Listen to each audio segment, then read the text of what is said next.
Volume 7, Volume page 7. 136, that's volume 7, page 1. Volume 7, yes, but the relevant part of Sheikh Abdullah's speech is at page 101. PDF 101. 101. Yes. In the submissions, I just put those paragraphs so that it doesn't waste time. But anyway, I'll refer to that. It's not in addition to anything. That's 1460. 1460. That's absolutely right.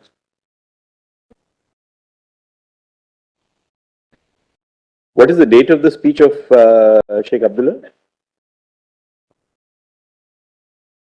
I'll just give that to you. This is in the November, Constituent Assembly, the J&K Constituent Assembly. Yes, 5th November 1951. I'm not editing anything new, Malaz. I just, because I didn't want your Lordship's time to be wasted, so I only pointed those paragraphs. There's nothing new in these submissions. That's all. The agony of this change, the agony of this change. Yes, the agony of this change, changeover became all the more intense as a result of the position in which the Indian states were left under the Indian Independence Act of the British Parliament. The paramountcy of British Crown, against which the princes had been leaning it should be, lapsed, and it was made clear that it would not be transferred to either of the succeeding dominions. There were three alternative courses open to them. They could accede to either of the two dominions or remain independent. This gave the prince himself the option to decide the fate of their states. Following the announcement of Mountbatten Plan on June 3, some of the Indian states acceded to Pakistan and some to India by means of instruments of accession executed through their princes. There were also some who entered into standstill agreements with either or both pending finalization of their decisions. The betrayal of the interests of the states' people had been expected following the rejections of the memorandum of the National Conference, and we in Kashmir decided to place the issue before the people themselves. This is how our well-known Quit Kashmir agitation began. The National Conference once led the people through a great struggle, and once again the ruler tried to curb it, this time with unprecedented severity. But when the whole people is one and it is not possible to repress them, and they do not stop until they wrest freedom and justice for themselves from the unwilling hands of those about them. The crucial date of India and Pakistan independence therefore came when I and my colleagues were still behind prison bars. The whole subcontinent was in a state of high tension and disturbance. If at that time the head of the state of Jammu Kashmir had even the slightest sense of realism or a proper awareness of the danger lurking in the situation, he would have immediately taken the people into confidence. By associating their representatives with administration, I am sure many of the complications that arose later could have been avoided. Instead of that, the Maharaja government entered into a standstill agreement with Pakistan, and this was accepted without question by that dominion. Now, the next is important. A similar arrangement was suggested to India also, but it is noteworthy that the government of India insisted that it could not consider any agreement entered into by the government of the state valid until it had approval of the people's representatives.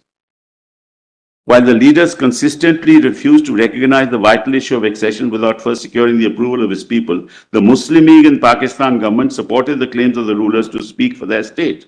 The late Mr. Jinnah took the position that after lapse of paramountcy, the princes were completely independent and that they could themselves determine what relations they should have with the two dominions. Throughout the struggles that the people of Kashmir waged against autocracy, we should never forget that the Muslim League leadership had completely dissociated itself from them, and that during the upsurge in 1946, their local party organs had assisted the administration to suppress the movement. At this crucial time, when Pakistan was under the cover of secrecy, perfecting its own plans, and the Dawn, the Muslim League official organ in Karachi, was appearing to the Maharaja to accede to Pakistan on the grounds that he would have great freedom there in India. It was at this stage, taking advantage of the isolation of the Kashmiris from the rest of the world, that Pakistan imposed an economic blockade upon us with a view to starving us to submission. Attempts were made even to excite communal hatred, to disrupt our peaceful civic life. Even in the face of such provocations, the National Conference, I'm proud to say, took an objective and democratic stand. Instead, immediately on my release from imprisonment, I clarified the issue of a mass meeting in Srinagar,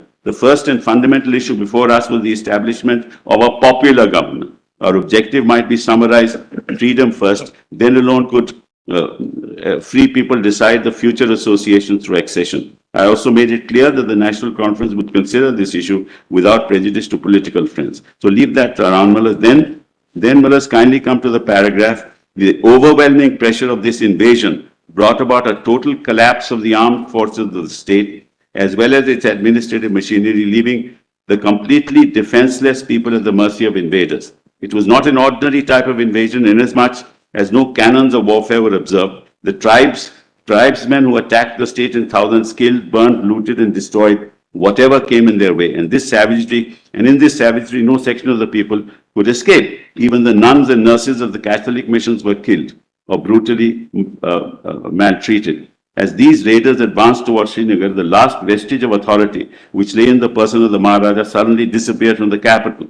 This created a strange vacuum and would have certainly led the occupation of the whole state by Pakistan troops and tribesmen if at this supreme hour of crisis the entire people of Kashmir had not risen like the solid barrier against the aggressor. They halted this onrush but could not stop it entirely, as the defenders had not enough experience training. This is the background on the basis of which the accession took place. Then Mullahs, kindly come to this paragraph. When the raiders, 1463, were last approaching Srinagar, we could think of only one way to save the state from total annihilation: by asking for help from a friendly neighbor. The representative of the National Conference therefore flew to Delhi to seek help from the government of India, but the absence of any constitutionalities between our state of India made it impossible for her to render us any effective assistance in meeting the aggressor. As I said earlier, India had refused to sign a standstill agreement with the state from the ground that he could not accept such an agreement until it had the approval of the people. But now, since the people's representatives themselves sought an alliance, the government of India showed readiness to accept it. Legally, the instrument of accession had to be signed by the ruler of the state. This the Maharaja did. While accepting that accession, the government of India said that she wished that as soon as law and order has been restored in Kashmir and our soil cleared of invader, the question of the state's succession should be settled by reference of the people. Actuated by sincere desire to avoid bloodshed and further conflict, the government of India approached the Security Council in 1948 with a plan against Pakistan. The request was simple. Contention of India was that Pakistan was responsible for the invasion of Kashmir and was continuing to help the raiders who had been employed as mercenaries. And it was further said that legally bound as India was to clear the Jammu and Kashmir state of raiders, might be constrained to pursue the invaders to their bases in Pakistan, which might lead to still bigger conflagration. India therefore wanted the Security Council to dispose of the case as quickly as possible in the interest of justice. That's how the question of plebiscite, Mullahs, came before the Security Council. Then Mullahs, paragraph, this is the essential background which we must fully take into account. Now I shall indicate some of the considerations which should be kept in view when you, the honorable members of the August Assembly, shoulder the grave responsibility of giving our considered opinion on this issue of accession, which affects not only the present generation of our people, but generations yet to come. Mullahs, now skip the following paragraphs and then come to Mullahs, the real character. Mullahs, kindly come to paragraph. As a realist, Mullahs, that paragraph. As a realist, I am conscious that nothing is all black and is all black or all white, that there are many facts to each of the propositions before us. I shall first speak on the merits and demerits of the state's succession to India. In the final analysis, as I understand it, it is the kinship of ideals which determines the strength of ties between two states. The National Congress has consistently supported the cause of the state's people's freedom. The autocratic rule of princes has been away and representative government have been entrusted with the administration. Steps towards democratization have been taken, and these have raised the people's standard of living, brought about much needed social reconstruction, and above all, built up their very independence of spirit. Naturally, if we accede to India, there is no danger of a revival of feudalism and autocracy. Moreover, during the last 4 years, the government of India has never tried to interfere in our internal economy. The experience has strengthened our confidence in them as a democratic state. The real character of a state is revealed in its constitution. The Indian constitution has set before us the country the goal of secular democracy. Well, we may leave that out. Then leave the other things out. Then PDF 562.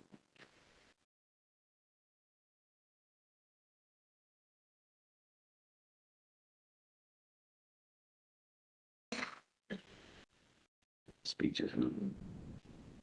Principal, they accept whatever. No.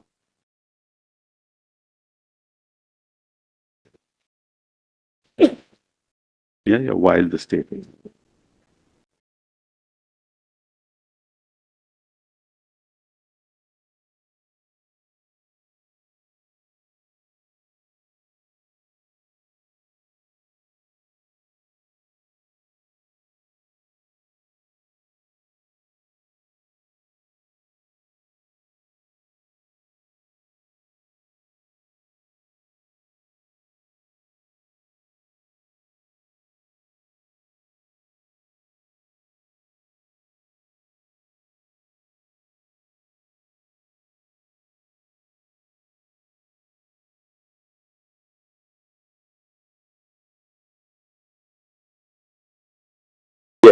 Is on 11th August 1952, soon after the Delhi Agreement in July 1952.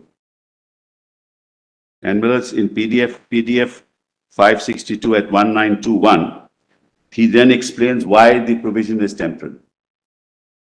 Here I would like to point out, my lords have that paragraph?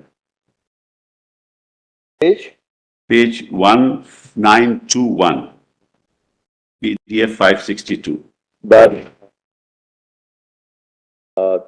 after that, actually, we were reading at it goes on to about 1466, where he specifically speaks about the importance of the affiliation with India and accession to India. Because he speaks in terms of, first he speaks about the Indian Constitution. That's correct. Second, it's very important from a historical perspective. Sheikh Abdullah refers to the land reforms which were taking place post the First Amendment and the other amendments which took place to the Constitution. He says Pakistan, on the other hand, is a feudal state. That's correct. And therefore, our interests would not be protected in a feudal Pakistan as compared to an India where land reforms were taking place. Then he refers to the fact that, India has, of course, the access to the seas and therefore a better, as an economic powerhouse for us to carry on trade through the auspices of India. And this really continues until PDF page 107. I didn't want to refer to it because it would take too long. Two, it's the background, but we're dealing with a temporary provision. That's why I didn't refer to it. But all that is very important. The reason is simple. Ultimately, what did J&K do? The people of J&K gave to themselves the constitution just as the people of India gave to ourselves this constitution. So central to all this is the will of the people. And therefore, you will have to compare it to the... Very interestingly, see how Sheikh Abdullah puts it. He says the most powerful argument which can be advanced in her favor is that Pakistan is a Muslim state. Yes. And a big majority of our people being Muslim, the state must succeed to Pakistan. But then he says, this claim of being a Muslim state is of course only a camouflage. It is a screen to dupe the common man so that he may not see clearly that Pakistan is a feudal state in which a clique is trying by these methods to maintain itself in power. Absolutely. She is right. The point I'm making, Mullahs, ultimately, what's the essence in this matter that your lordships are hearing? The will of the people of a state where the Executive Act of the Union of India, which decimates the will of the people. That's the issue before you. That's what your lordship, because all the three acts of the Union of India are executive acts. 356 deletes the proviso of Article 3. That's an executive act. Mr. Sibal, look at the foresight of the speaker. He says, these days, economic interests and a community of political ideals more appropriately influence the policies of state. Absolutely, absolutely. He had this vision in with great 1951 when he was speaking about the importance of economic interest, which is what the world is talking about today. Absolutely. In a globalized world. And in that situation, the ruler had no choice. Absolutely no choice.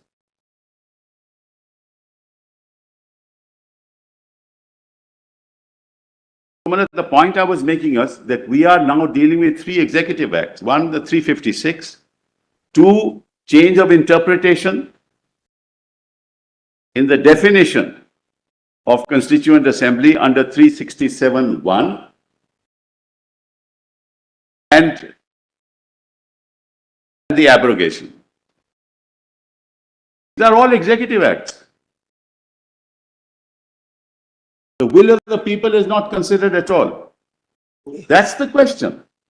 Can you delete provisions of the Constitution by an executive act? Can you decimate the Constitution by an executive act? Can you change the Constitution by an executive act? We're not talking about legislation here. We're not talking about parliamentary legislation. That comes after these executive acts, Mullahs, are implemented. That's the question. That's the...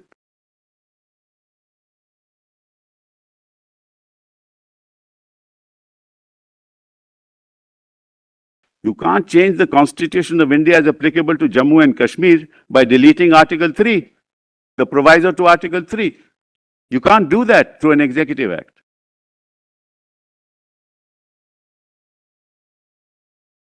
You can't change the definition, Mullahs, of the legislative, of the Constituent Assembly as legislative assembly through an executive act.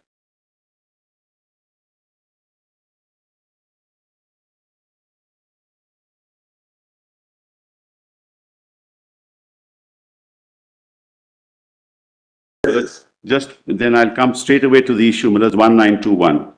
1921. Yes, PDF, Mullahs, 562. Yes, volume?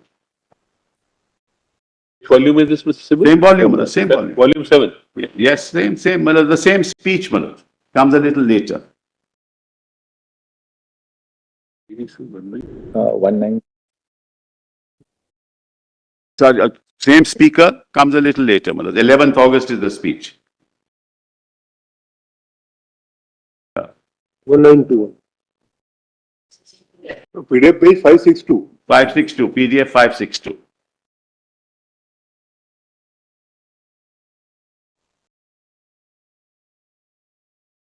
Sentence starting, Mullahs, paragraph starting here, I would like to point out. My lords have that? Yes, here is some problem.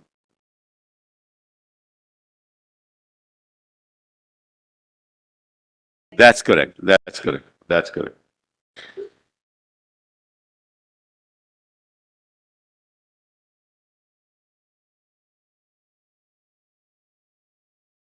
Yes. All my lords have it, I'll read it. Here I would like to point out that the fact that Article 370 has been mentioned as a temporary provision, the Constitution does not mean that it is capable of being abrogated, modified, or replaced unilaterally. Kindly mark the words unilaterally, which is exactly what has happened. In actual effect, the temporary nature of this article arises merely from the fact that the power to finalize the constitutional relationship between the state and the Union of India has been specifically vested in the Jammu and Kashmir Constituent Assembly. That's how, Mullahs, Parliament understood it in 370. That's how the state understood it. It follows that whatever modifications, amendments, or exceptions that may become necessary, either to Article 370 or any other article in the Constitution of India in their application to Jammu and Kashmir, are subject to decisions of this sovereign body. Since a good deal of confused thinking and uninformed criticism is indulging us in the interest of, I would like to point out here that the Constitution has confined the scope and jurisdiction of the Union powers to the terms of the instrument of accession, with the proviso that they may be extended to such other matters also as the President may by order specify with the concurrence of the Jammu and Kashmir Constituent Assembly. The special problems facing the state were thus taken into account, and under the Constitution, the relationship approximated to that subsisting under the instrument of accession. The Constitution of the Indian Union therefore clearly envisaged the convening of a Constituent Assembly for the state of Jammu and Kashmir. which would be finally competent to determine the ultimate position of the state in respect of the sphere of its accession, which would be incorporated as in the shape of permanent provisions of the Constitution. This briefly is the position which the Constitution of India has accorded to our state. I would like to make it clear that any suggestions of altering arbitrarily the basis of our relationship with India would not only constitute a breach of the spirit and letter of the Constitution, but it may invite serious consequences for a harmonious association of our state with India. The formula evolved with the agreement of the two governments remains as valid today as it was when the Constitution was framed, and reasons advanced to have this basis changed seem completely devoid of substance.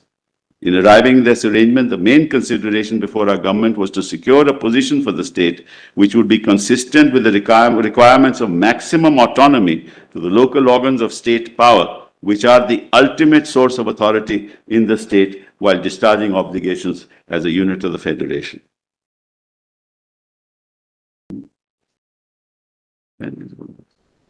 Then will us kindly come PDF 648. This is Mir Qasim's statement on 10th November 1952. Okay.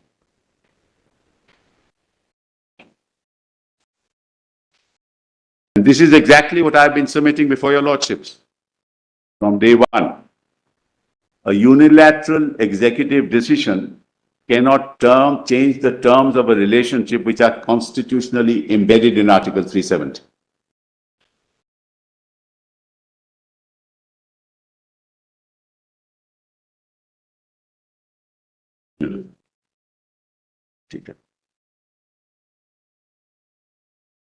Plus PDF 648, page 2007.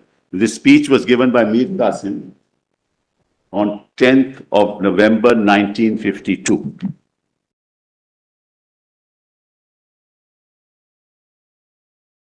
The statement of the Sheikh Mullah, that discussion on his statement continues.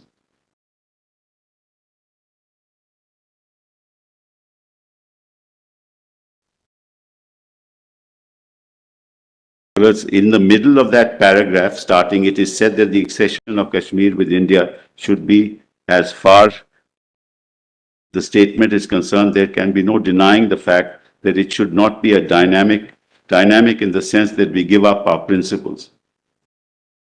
On the contrary, accession should help us in achieving ideals and preserving our autonomy, except, of course, in the objects we handed over to India. Our assembly is competent to make laws and decide the issues, if any, since we are enjoying complete autonomy. We can even frame and amend our constitution. In this collection, we have application under connection. It should be with the application order of 1950 of the Indian Constitution. According to this order, all these powers do not vest in the state. Now, the next is important. We want to develop Kashmir according to the program of New Kashmir. Some people say that it is just possible that in future Kashmir may also become a part of India like any other state and get merged with it. In that case, our eternal economy will be reduced to naught and residuary powers will be snatched from us. In this connection, I will submit that the thinking of such people is morbid. These are the vested interests which create such misunderstandings. The representatives of the government of India have not kept any time limit for these residuary powers. This is important. That's why Malas 370 talks about instrument of accession and the items in the concurrent list, but doesn't talk of list 2, which is the residuary powers of the state. Therefore, there should be no room for such doubts. We have acceded to India with a definite objective, and I am sure the objective will be achieved.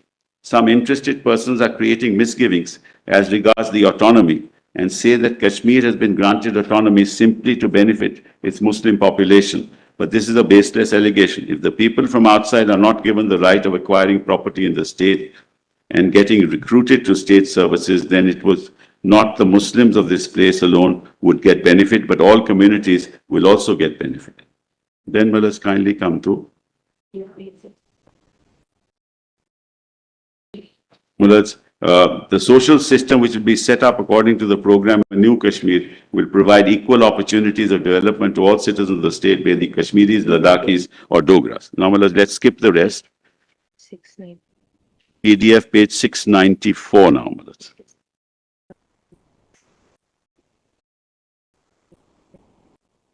Formulate, now that we've seen the speeches, we'd like to formulate the principle which The you're... principle is, yes. Malaz, that an executive act of the Union of India cannot alter unilaterally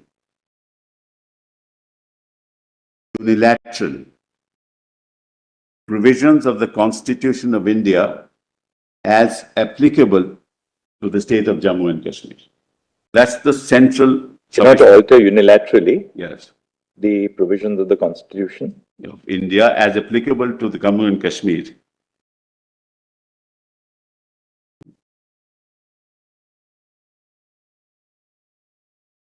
Including getting rid of the special status given, acceded to by the Union, by the Government of India and by Parliament in enacting 370 of the Constitution. That's the submission.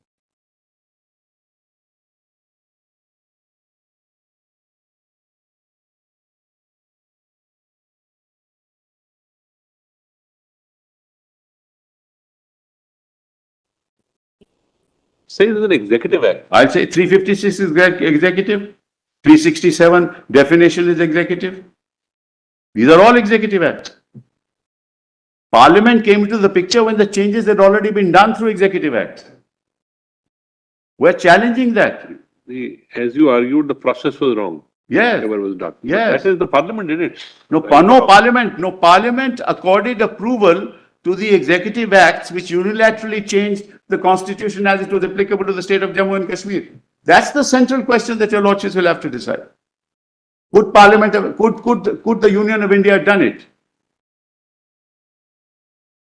Is it your case that the parliament could have done it?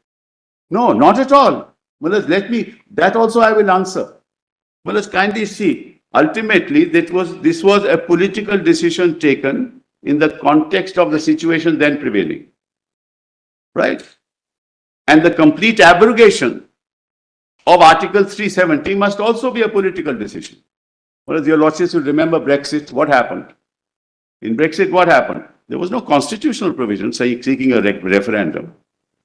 But when you want to sever a relationship which has been entered into, you must ultimately seek the opinion of the people. Because people are central to this decision, not the Union of India. It goes counter to the very grain of Article 370. Mr. Vibal, in a constitutional democracy, seeking the opinion of the people has to be through established institutions, Agree? right? So long as a democracy exists, as it does, in terms of a constitutional democracy, Yeah. any recourse to the will of the people has to be expressed and sought in terms of established institutions. I agree. So There's no either you question. do it, So we either cannot- you do it. Malad, You cannot envisage, therefore, a situation like a Brexit type referendum. Yeah. That's a political decision which was taken by the then government. Yes. But within a constitution like ours, there's no question of a referendum. But Malad, this is a political decision that they have taken by unilaterally, Malad, through an executive order, changing definitions. This is not some constitutional decision. That's what your lordships, supposing your lordships were to say that they can change the definition, or your lordships were to say. But That's therefore, the ultimate question is whether the constitution does or does not interest that authority. That's correct. That's all that I'm asking, Malad. I'm not asking for anything more.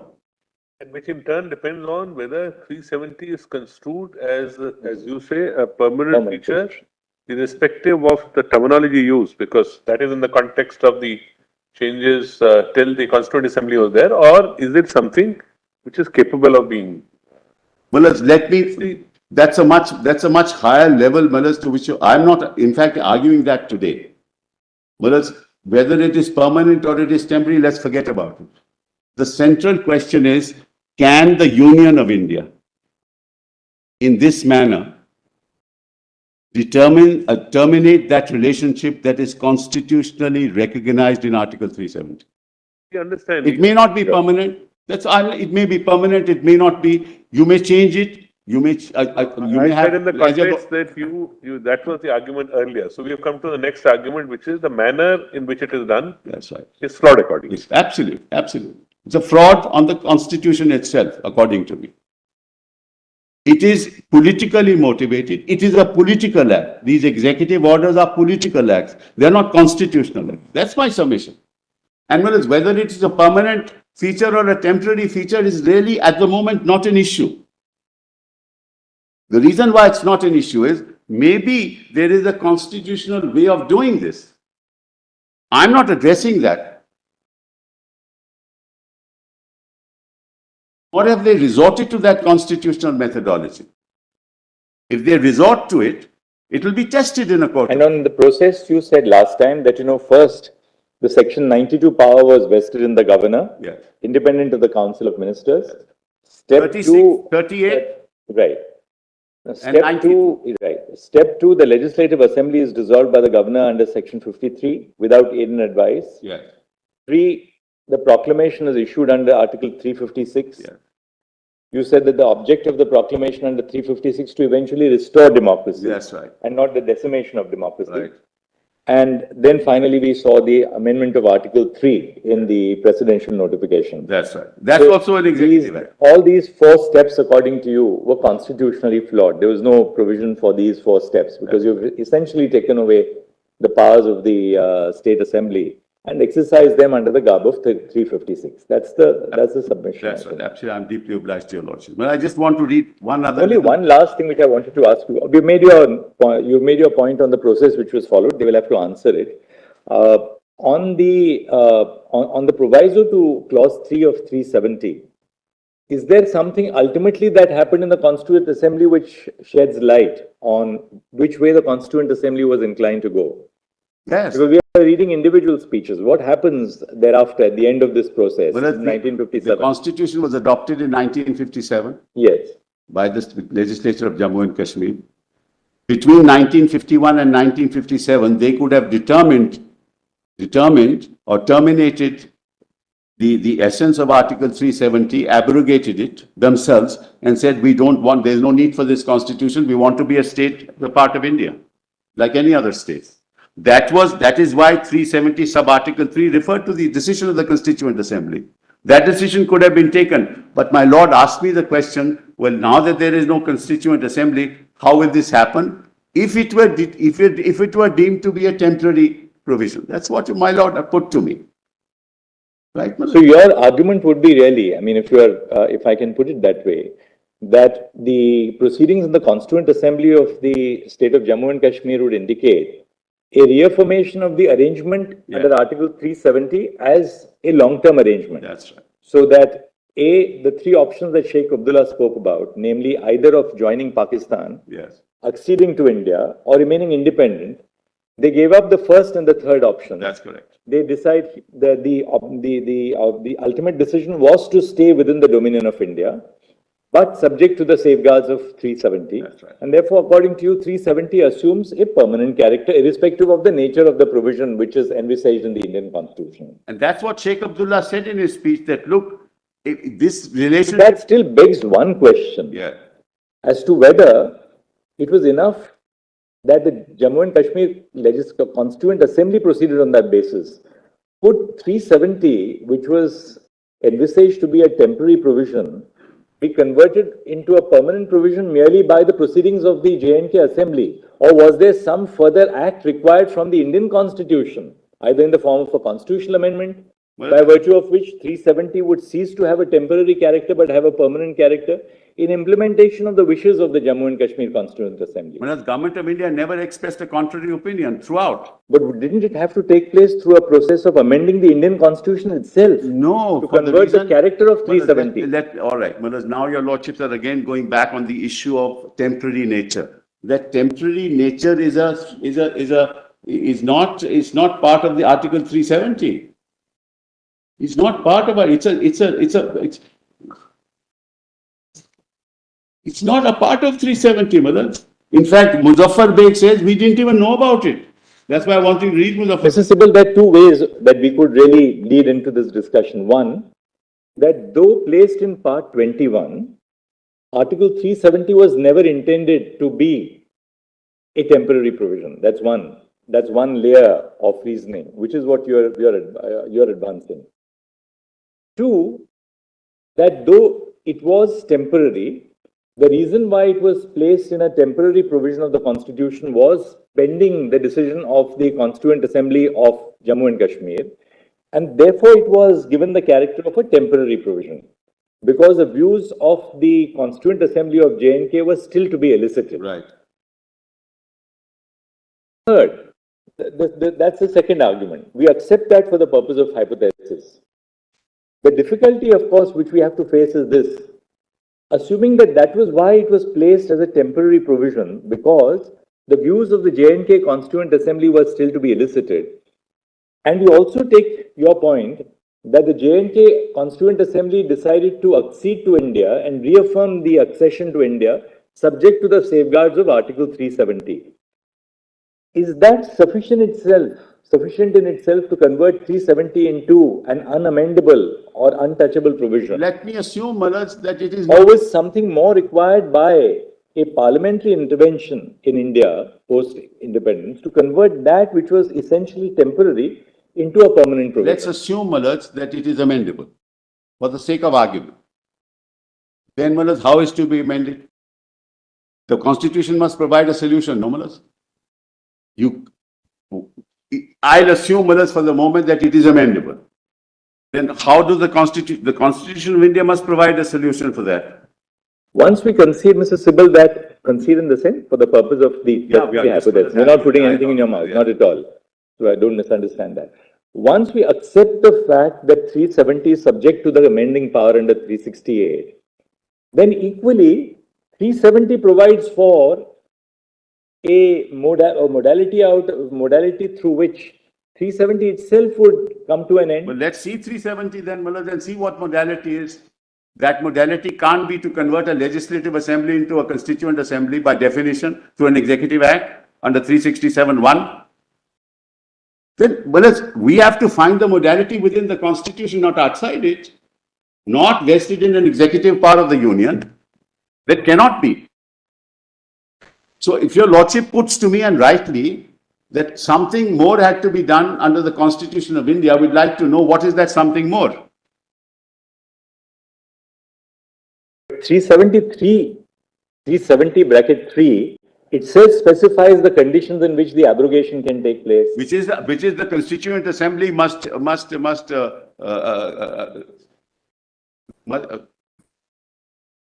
be on the recommendation of the Constituent Assembly. So it gives the solution. That is in line with the federated nature of this provision. This is complete federation, whereas we are quasi-federal qua other states. But these are purely federal qua Jammu and Kashmir, because the residuary power vests, Manoj, in the state. So if you say, Manoj, that C70 sub-article 3 provides that solution, but that is provided, certainly, but upon the recommendation of the Constituent Assembly. And therefore, according to you, the power is completely lost once the J&K Constituent Assembly comes to an end. Let me even not go that far. I'll assume that there is some power available. It may be 368. Let's say, it's hypothetical. We're not concerned with it. No, Mr. Sibal, no, when you argue, then we'll have to take one. 360 is power to amend the Constitution. That's certainly there. Yeah. Now, when we look at 370 clause 3, now the issue would be whether 368 power is still available to amend the Constitution. But your Lordship is not concerned with it in this matter. No, it is. It's very, very crucial.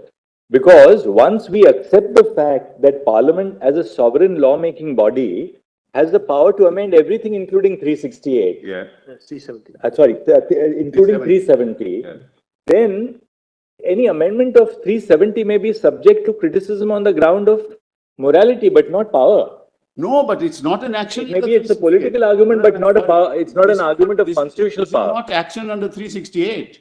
Your Lordship is not going to hypothetically say this is an action under 368 when 360 has not been invoked. But then likewise, the exercise of power under 370 bracket 3, can it not be then criticized? It's a question of criticizing it as a political criticism.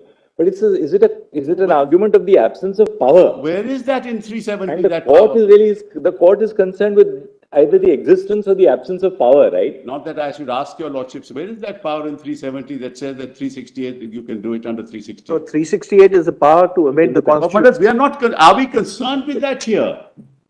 I'm sorry, Malaj, you require 2/3. You represent. There are independent avenues. You have the power to amend. Malaj, You have the power within 370 to abrogate. But Malaj, in that independent avenue must conform to the provisions of the Constitution.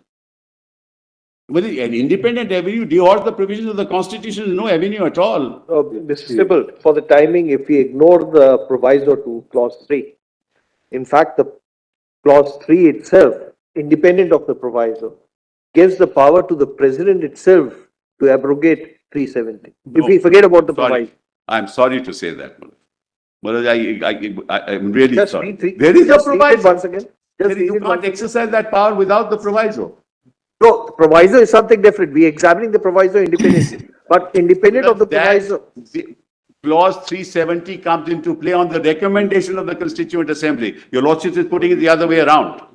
It comes on the recommendation of the Constituent Assembly that the President will exercise power, not the other way around. That's why I said you can't even initiate a bill. Your Lordship will remember that. You can't even initiate a bill. Forget about anything else. Another problem is that then we would be redrafting the substantive part of clause 3 to postulate that the power under the substantive provision of clause 3 can be exercised so long as the Constituent Assembly of J&K is in existence. In which case, will the proviso not swallow up the main provision? But that's what it says, that unless that recommendation is there, you can't exercise your power. President can't exercise power under 370, sub-article 3. It says so. You'll have to interpret it on its plain terms, Malaj, and the lordships have said it not once but several times over.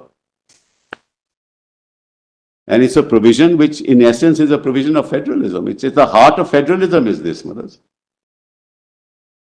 Yes, of course it's a precondition. There's no doubt about it. I mean, whatever sophistry may happen, can't happen in this way, Malaj.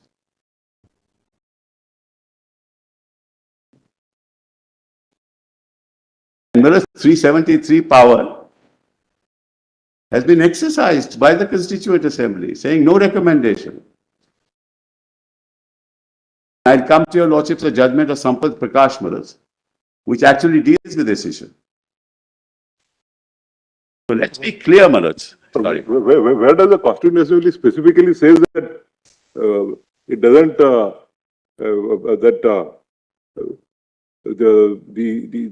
the sub-article 3 will not apply to the, it only says that it only exercises the 3 choices. First, as to whether it should accede to the Pakistan or to India or to remain independent. Out of 3, it decides that it will accede to India. But where does it specifically say that it recommends that sub-article not be available? Let me, Malaj, let's go back. Let's go back, Malaj, to 1950, 26th of January. Right? There was no Constituent Assembly. In fact, there was no decision. Originally, it was a National Assembly. There was no decision to convert it through adult suffrage into a Constituent Assembly. So Parliament, forget about the government, Parliament incorporated in 370 the provision for a Constituent Assembly. I asked myself this question, why?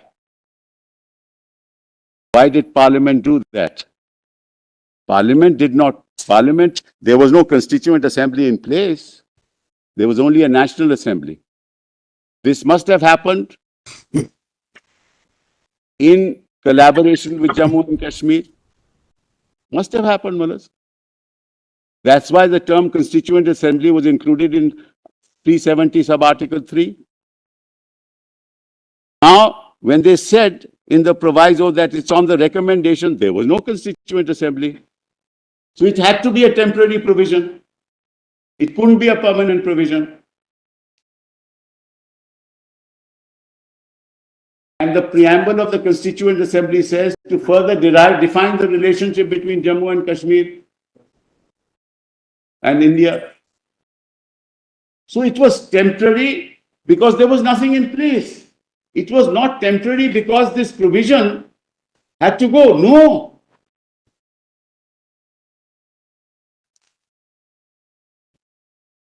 Therefore, that relationship was to be decided by the Jammu and Kashmir Constituent Assembly, which had to affirm all laws that had been passed. Even the laws could not be passed till such time it were ever confirmed during this period by the Constituent Assembly. So the Constituent Assembly actually was exercising a dual role at that point in time. And the government of India in 1950, in Parliament, recognized that it is the Constituent Assembly on the recommendation of which 370 will be abrogated. There would have been no constitution of Jammu and Kashmir. Let's put it that way. There would be no constitution of Jammu and Kashmir, Malads, if 370 had been abrogated. It would be yet another state of India. Mr. Sibal, you've made your point now. I think basically as we see it, your argument is in three layers. We looked at the background, the history. We look at 370 in the background, the constitutional history, the other history which we saw pre-independence. We interpret 370 therefore in the context of that history, and then we've gone to the modalities which were followed for abrogation, which you have said is unconstitutional. Now, after having explored this terrain, let's which go is the on to next, the others. how do we now progress? Come back to the list of dates, Malad. Right.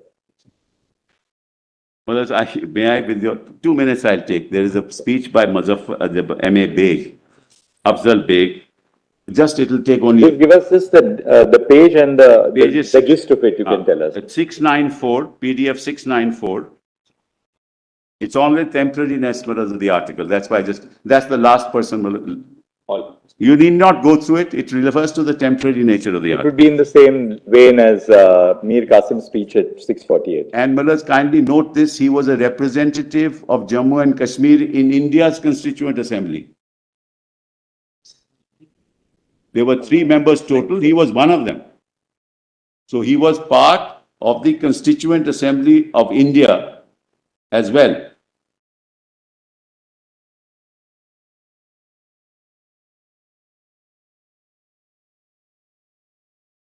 I said that a good deal of criticism was leveled in both houses of Parliament of India and in the outside press in regard to the intention of 370, that it is a temporary article and the special position of Kashmir ipso facto is of temporary nature. This raised doubts and suspicions not only in the minds of the people of the state, but also in the minds of our colleagues sitting in this house about our relationship with India and Kashmir had peculiar position in 1947. It has now. That peculiar position is a permanent character of the state.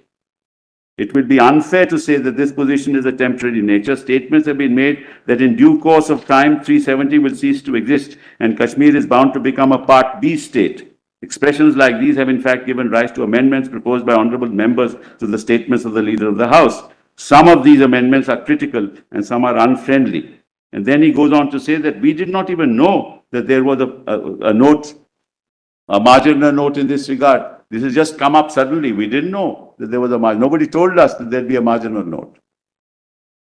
So anyway, that's all that he says. I just wanted to invite my Lord's attention. In my supplementary submissions, only I have set out these passages, nothing more than that. And so last try, so long as it is not completed, Article 370 will remain there. And when it reaches completion, we shall give to Paul what Paul's and what gives to Peter what Peter's. This is the center. That is, center will have the exceeded subject and the rest will remain here. 370 will have to be accordingly altered. It would not mean that Kashmir state will cease to have its special position. Amending 370 may be necessary at the time when we finalize our constitution. But even then, legally, constitution as it cannot in any way rob Kashmir of its special privileges and position given to it by common agreement. 370 is therefore temporary till we complete our constitution. That's the spirit with which it was incorporated in the Constitution of India. This is the point, Malad. Anyway, Malad, so that's what I've done with this. Now kindly come back to the list of dates. The list of dates are in... We were at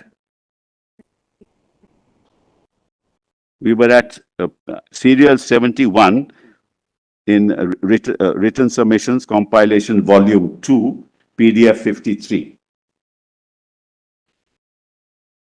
Volume It begins with serial number 72. Yes, serial number 72.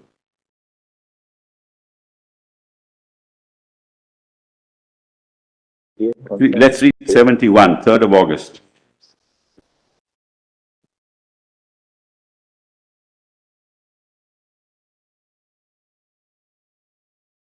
The governor of the state of Jammu and Kashmir, my lord. PDF, Mr. Subul, PDF? PDF, my lord, 53, page 53 also. Yes. I'm sorry. Justice Call, my lord, has it? Yes, that's why I said serial number 72, 5th August. 71, my lord, I just want to read 71 also. 71.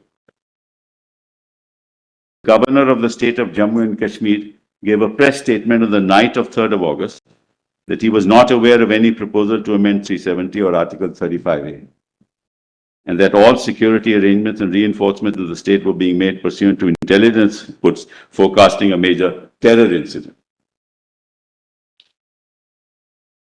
On the 5th of August at 11 a.m., on August 5, the President issued the impugned order titled the Constitution Application to Jammu and Kashmir Order 2019. This is CO 272. Well, let's therefore mark, it's an executive act.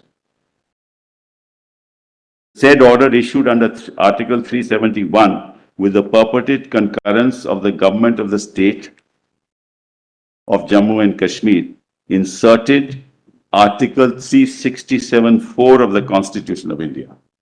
So that's what CO 20272 did. In particular, the newly inserted Article 367(4)(c) stated that references in the Constitution to the government of the state of Jammu and Kashmir would be construed as including references to the governor of Jammu and Kashmir. Further, 367(4)(d) amended subclause 3 of Article 370 by replacing the expression Constituent Assembly of the State with the Legislative Assembly of the State. Executive Act. Now, let's come and look at that. It's in volume 3, PDF page 101. That's right. Volume 3 of what? documents. Of documents. Document. Yes. Page 101. 101. Turning page 494. Okay. Now, kindly note, Malat, at this point in time, 356 was in operation. Volume, Mr. Subul, volume? Volume 3, documents, volume 3, PDF page Compilation. Documents compilation. 101. Note, Malat, at this time, 356 was in operation. This is 5th August 2019 notification. That's right.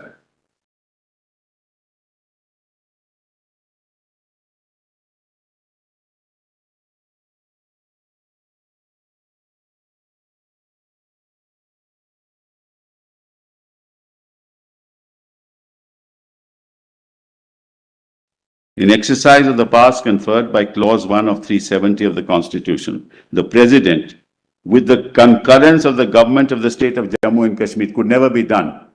Because other than 92, 36 and 38, Governor could only act on the aid and advice of the Council of Ministers. That's the Jammu Kashmir Constitution.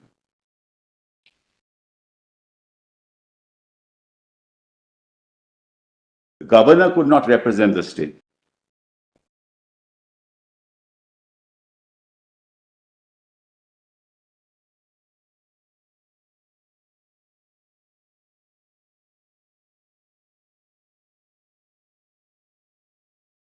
So the very inception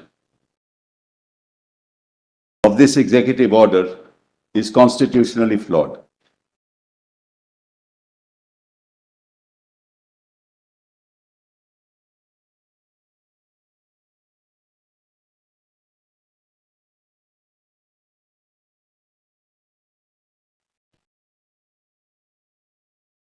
In exercise of the powers conferred by Clause 1 of 370, the President, with the concurrence of the Government of the State of Jammu and Kashmir, is placed to make the following order. This order may be called the Constitution Application to Jammu and Kashmir Order of 2019. It shall come into force at once and shall thereupon supersede the Constitution Application to Jammu and Kashmir Order 1954, because all amendments thereafter were to the 54 order, as amended from time to time. All the provisions of the Constitution as amended from time to time shall apply in relation to the state of Jammu and Kashmir, and the exceptions and modifications subject to which they shall so apply shall be as follows. So, to Article 367 shall be added the following clause. 4. For the purposes of this Constitution as it applies in relation to the state of Jammu and Kashmir, reference to this Constitution or to the provisions thereof shall be construed as reference to the Constitution or the provisions thereof as applicable or as applied in relation to the state. Reference to the person for the time being recognized by the President on the recommendation of the Legislative Assembly of the state as Sadr-e Riyasat of Jammu and Kashmir, acting on the advice of Council of Ministers of the state for the time being in office, shall be construed as references to the Governor of Jammu and Kashmir. And references to the government of the state shall be construed as including references to the Governor of Jammu and Kashmir, acting on the advice of the Council of Ministers. How can that be? There is no Council of Ministers. So you create a constitutional myth.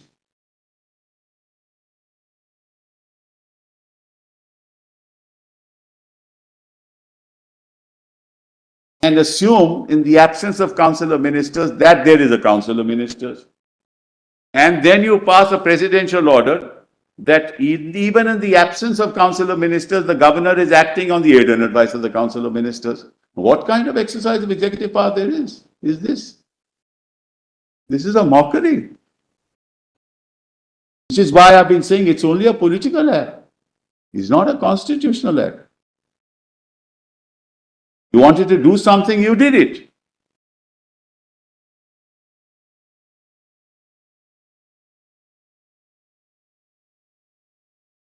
He is even more serious.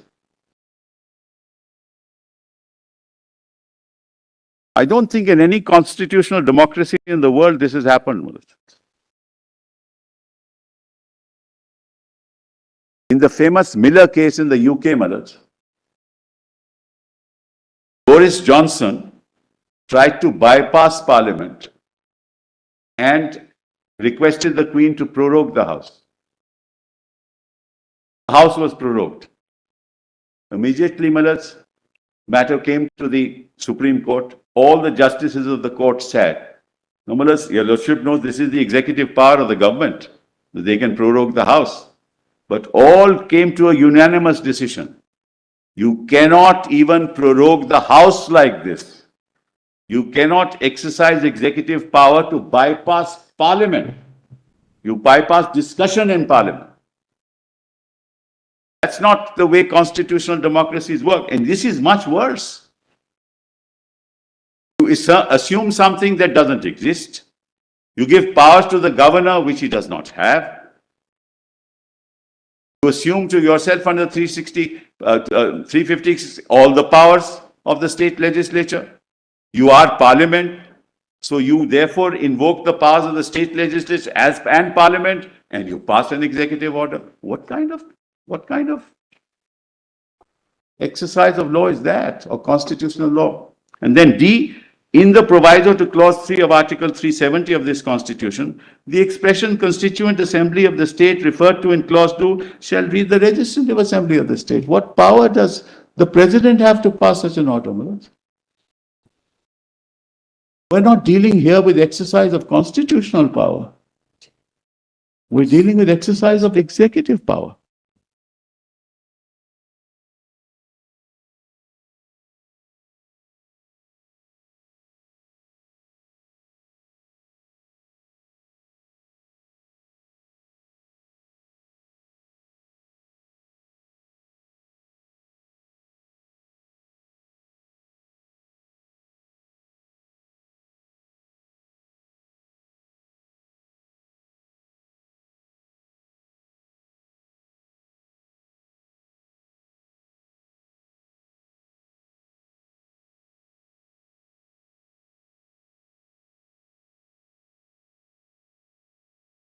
367.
just assist us, from their perspective, why was the amendment to 367 necessary at all?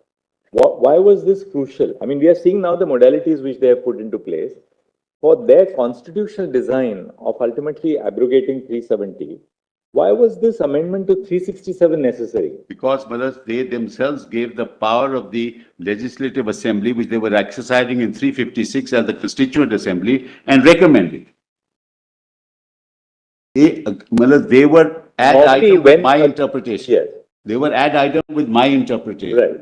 That you needed the recommendation of the Constituent Assembly. So They how do you constitu- reach there? They constituted the Legislative Assembly as the Constituent Assembly. That's, and Malaz, what they do is they don't interpret it. They say in Proviso 3 of 370, the expression Constituent Assembly of the state referred to in clause 3 shall read as Legislative Assembly. So they have amended Article 370 of the Constitution.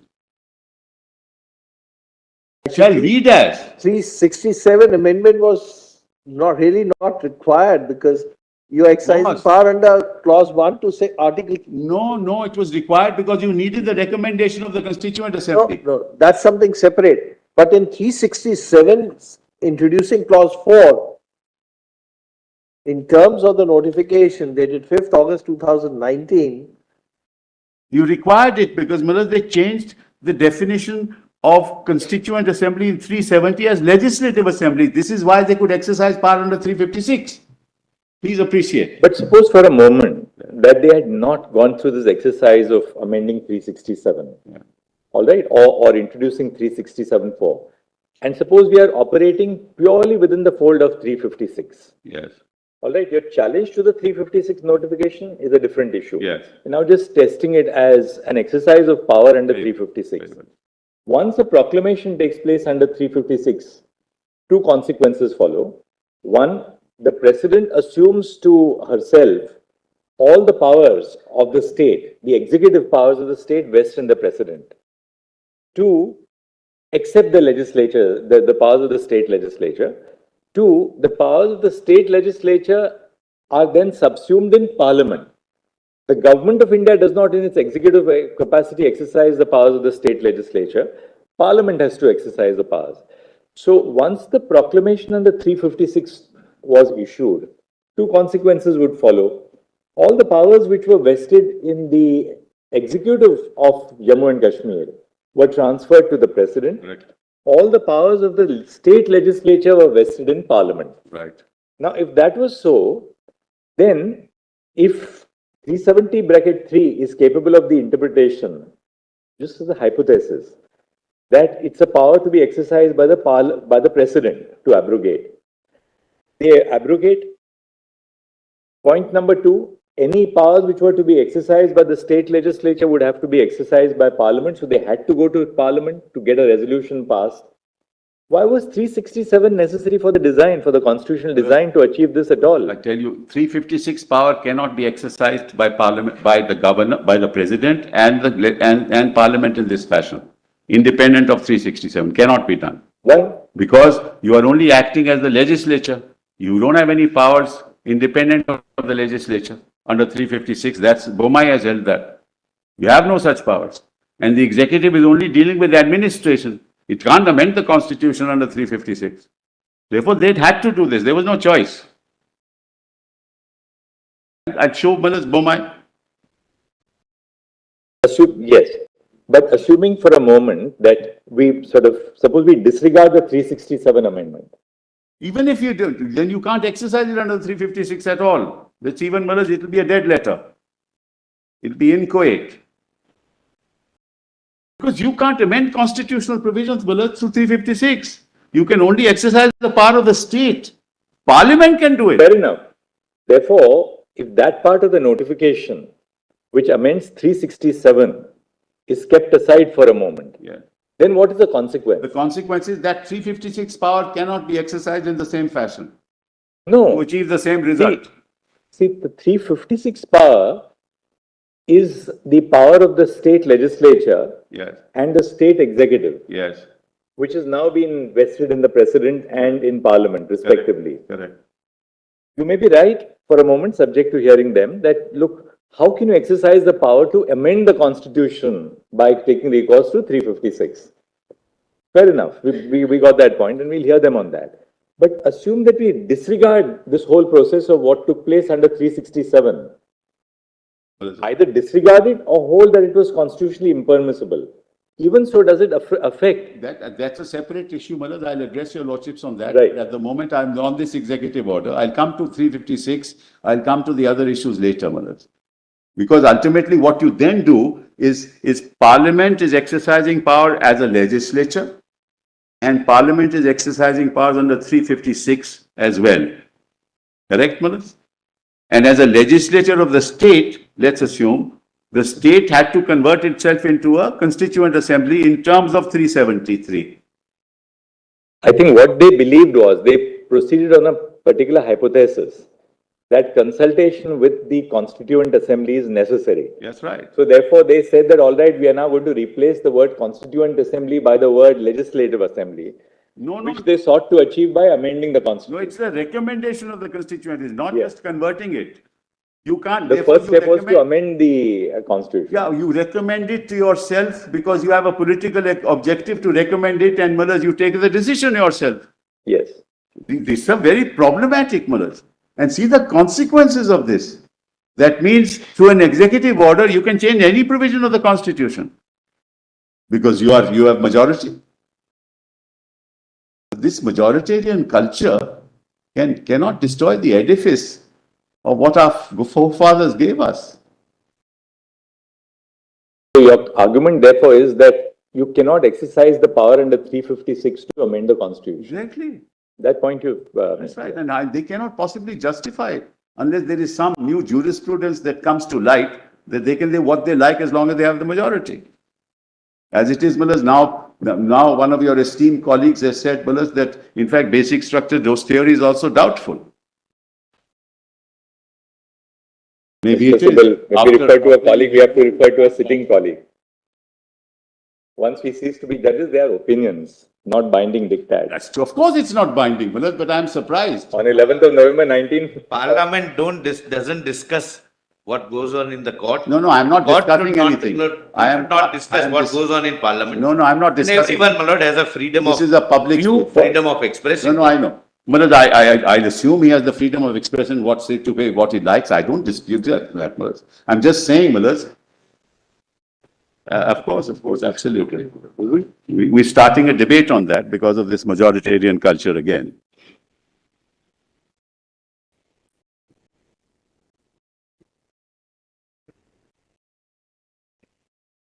I said that 356 was already in place.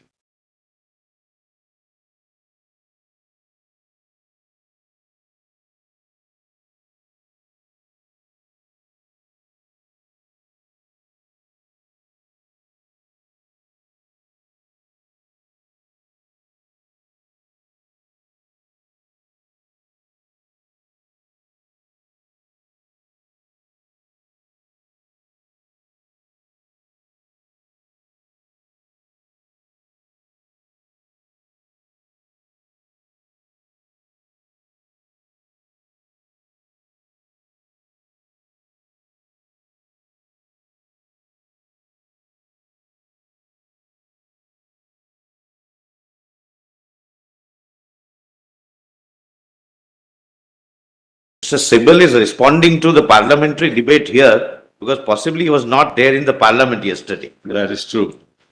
That is absolutely true. It was that place where he could have learned, You are right. expressed You're right. his views on basic No, structure. not my view. I'm not, my view is clear because my view is the court's view. I can't go beyond that. But I am an officer of the court, Mullahs.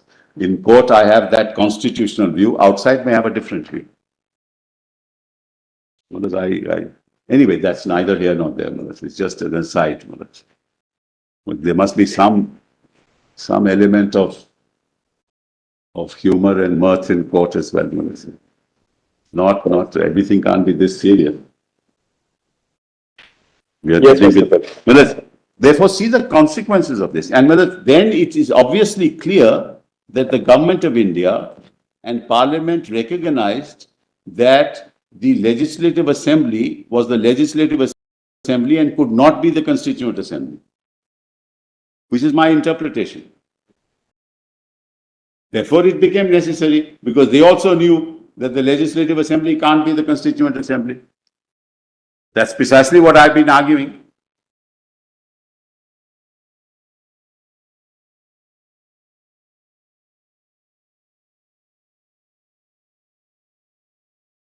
It says shall read. This is an interpretation clause. Please appreciate 367 is an interpretation clause. It's not a clause to substitute definitions. If you look at 367, the heading is interpretation.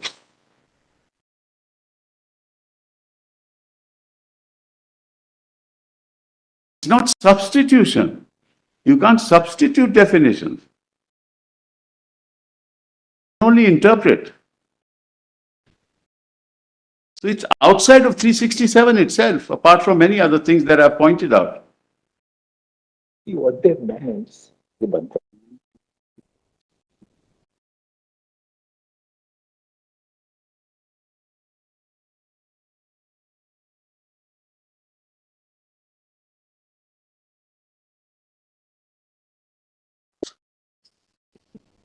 Yeah, what should- applicable. Yes. That